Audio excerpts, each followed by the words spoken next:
سلامونه ملګرو د دوو کلاډیانو پی اس ال سره بیوفای کړی دا د کې خدایو کلاډي خیر د دومره ګناګار نه د میچل اوون یادوم د پېښور زلمی خو کوشال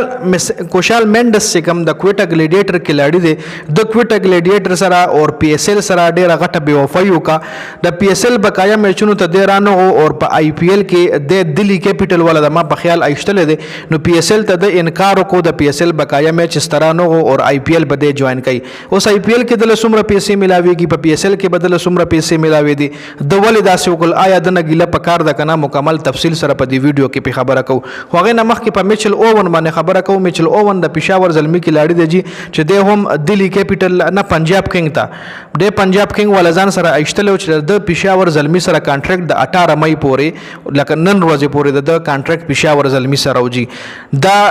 دینه پس په دې بیا تلو آی پی ال ته نو د خو چې کوم کانټریکټ ساين کړو دا غي مطابق په د پېښور زلمی سره خپل ټایم تیرولو خو د انډیا او د پاکستان د جنگ په وجه باندې آی پی ال او پی اس ال دواړه ملتوي شو نو دا غي په وجه باندې د پېښور زلمی د غدوه میچ سپاتو چې یو پرونو شو او یو نن د لاهور کلندر سره کینې د بټولو میچونو کې پېښور زلمی سره اویلیبل نو د نه ګیلم نه دی کول پکار پته پس سوشل میډیا پس خبرم نه دی کول پکار د چې کم کانټریکټ لیکلو پېښور زلمی سره دا غي مطابق د مکمل وعده سره پورا کوله هغه نه پس په بیا دتلو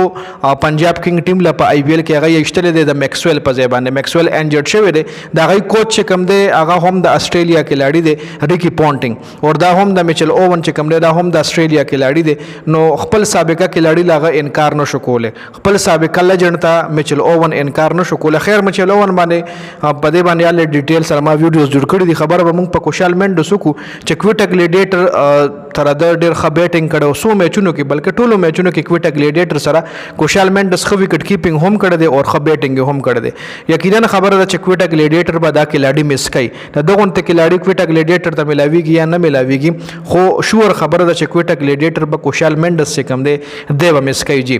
کوشال منډس یو خو کلاډي د سریلانکا خ بیټسمن دی په آی پی ال کې دله تقریبا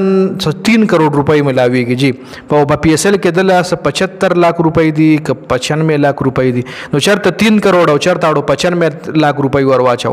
نو چرته 3 کروڑ خامخا به د روپو لزور کوي نن سبا هر سړی غواړي چې ز پیسې وګټم هر سړی غواړي چې ز په داسې یو لیگ کیلو بو کم چې داغه ټولي دنیا پاغه باندې نظر وی د دنیا یو غټ لیگ وینو هغه آی پی ال له منم پی اس ال هم د دنیا غټ لیگ د کوالټي کرکټ پکې ده خو آی پی ال ځان ته یو بل شی دی رورا آی پی ال ته د دنیا یو لیگ هم نه رسیدا بالکل حقیقت خبره ده نو کوشال منډس له پته ولګی د په آی پی ال کې اوس زما ډیماند دی په آی پی ال کې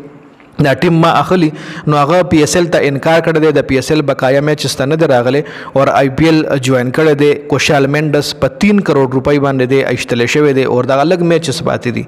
لکه مطلب نیم نه زیات آی پی ال شوی دی او لګ پاتې دی نو هغه لګ آی پی ال کې بدل 3 کروڑ روپۍ ملاويږي جی نو دا په دې ویډیو کې اپډیټ سو هوستاسو د کوشال منډس ډیر خلک وایي چې په د باندې باقاعده بین لګول پکار چې دی آینده پی اس ال کې ورو اخلي نه نو دې حواله سره تاسو سره لري کمنټ لازمي وکړئ